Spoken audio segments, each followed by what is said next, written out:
Shalom Bapak Ibu, Saudara sekalian. Kita berjumpa kembali dalam acara Menerima hari ini.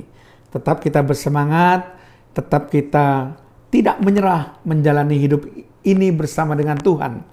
Kami percaya ketika kita berjalan bersama Tuhan, apapun tantangan yang kita hadapi, kita akan menjadi kuat karena kita mendapat kekuatan di dalam Yesus. Mari kita akan berdoa terlebih dahulu sebelum kita akan membahas topik dalam Menerima hari ini. Terima kasih Tuhan karena Engkau masih memberi kesempatan, memberi nyawa kehidupan bagi kami, untuk kami boleh memperbaiki diri kami dari hari ke hari, terutama supaya kami lebih berkenan di hadapan Tuhan. Terpujilah nama-Mu Tuhan, kiranya Roh Kudus tetap memimpin kami akan belajar kebenaran firman-Mu. Haleluya. Amin. Shalom Bapak Ibu Saudara sekalian. Kita akan mempelajari suatu topik yang menarik dalam acara Menerima hari ini, yaitu Fata Morgana.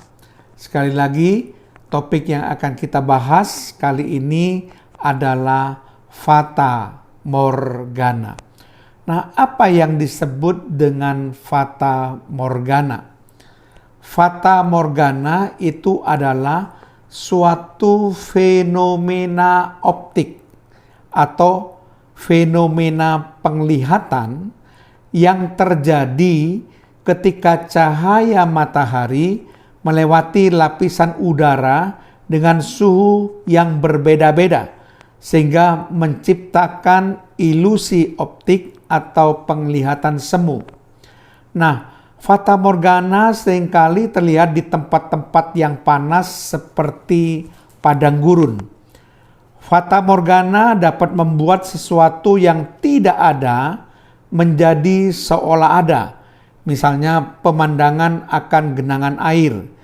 Kelihatannya ada tetapi sebetulnya tidak ada. Pemandangan kota atau pemandangan danau dan sebagainya.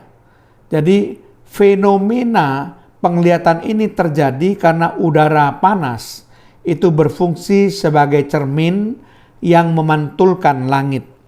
Nah, seringkali para kafilah itu tertipu oleh Fata Morgana. Nah, suatu hari ada rombongan kafilah yang sedang menempuh suatu perjalanan di suatu padang gurun, suatu padang pasir yang tandus, dan kebetulan di tengah perjalanan persediaan air dari rombongan kafilah ini habis, sehingga dia berusaha mencari air dan dia tahu bahwa air itu hanya ada di oase. Jadi oase ini tempat di mana sumber air yang ada di padang gurun. Tapi oase ini merupakan suatu tempat yang jarang sekali ada, tidak selalu muncul.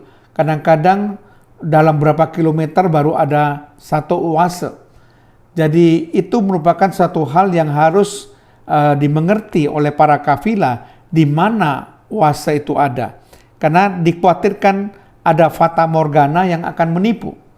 Nah, ketika para kafilah itu melihat sepanjang penglihatannya, sejauh penglihatannya, lalu dia melihat ada suatu kumpulan air di kejauhan yang berlimpah.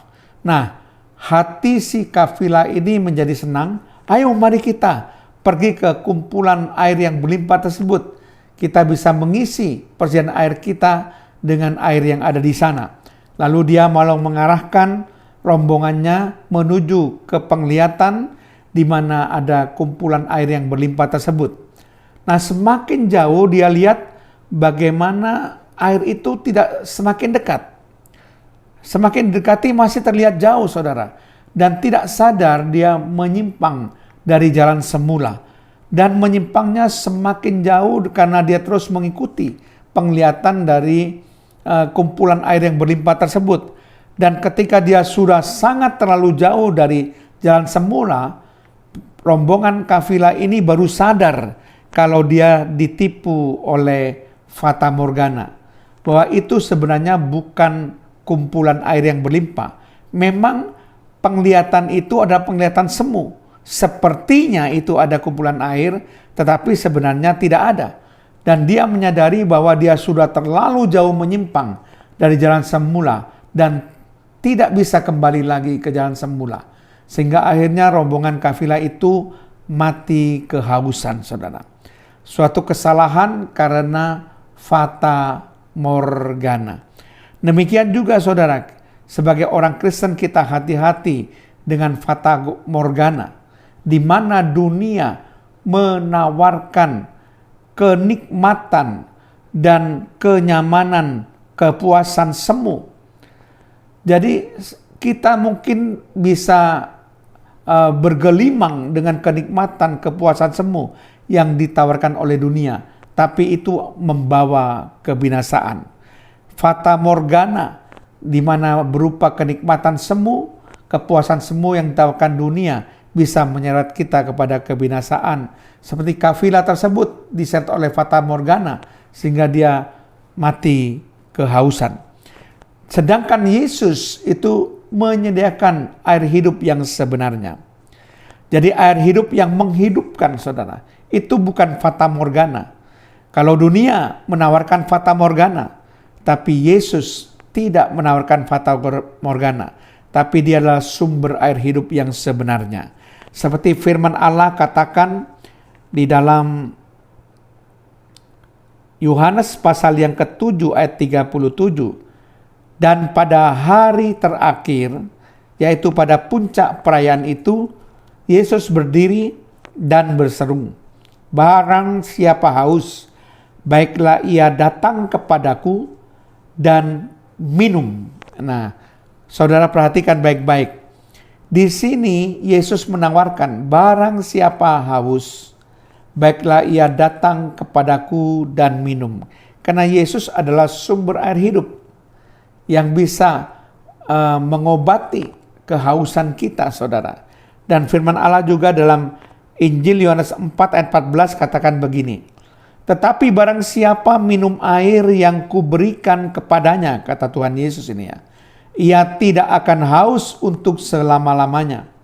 Sebaliknya air yang akan kuberikan kepadanya akan menjadi mata air di dalam dirinya, yang terus-menerus memancar sampai kepada hidup yang kekal."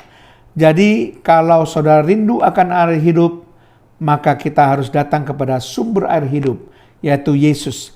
Yesus menawarkan sumber air hidup yang melimpah, sehingga ketika air hidup itu engkau boleh minum, maka itu akan menjadi mata air yang terus-menerus memancar, kata firman Tuhan.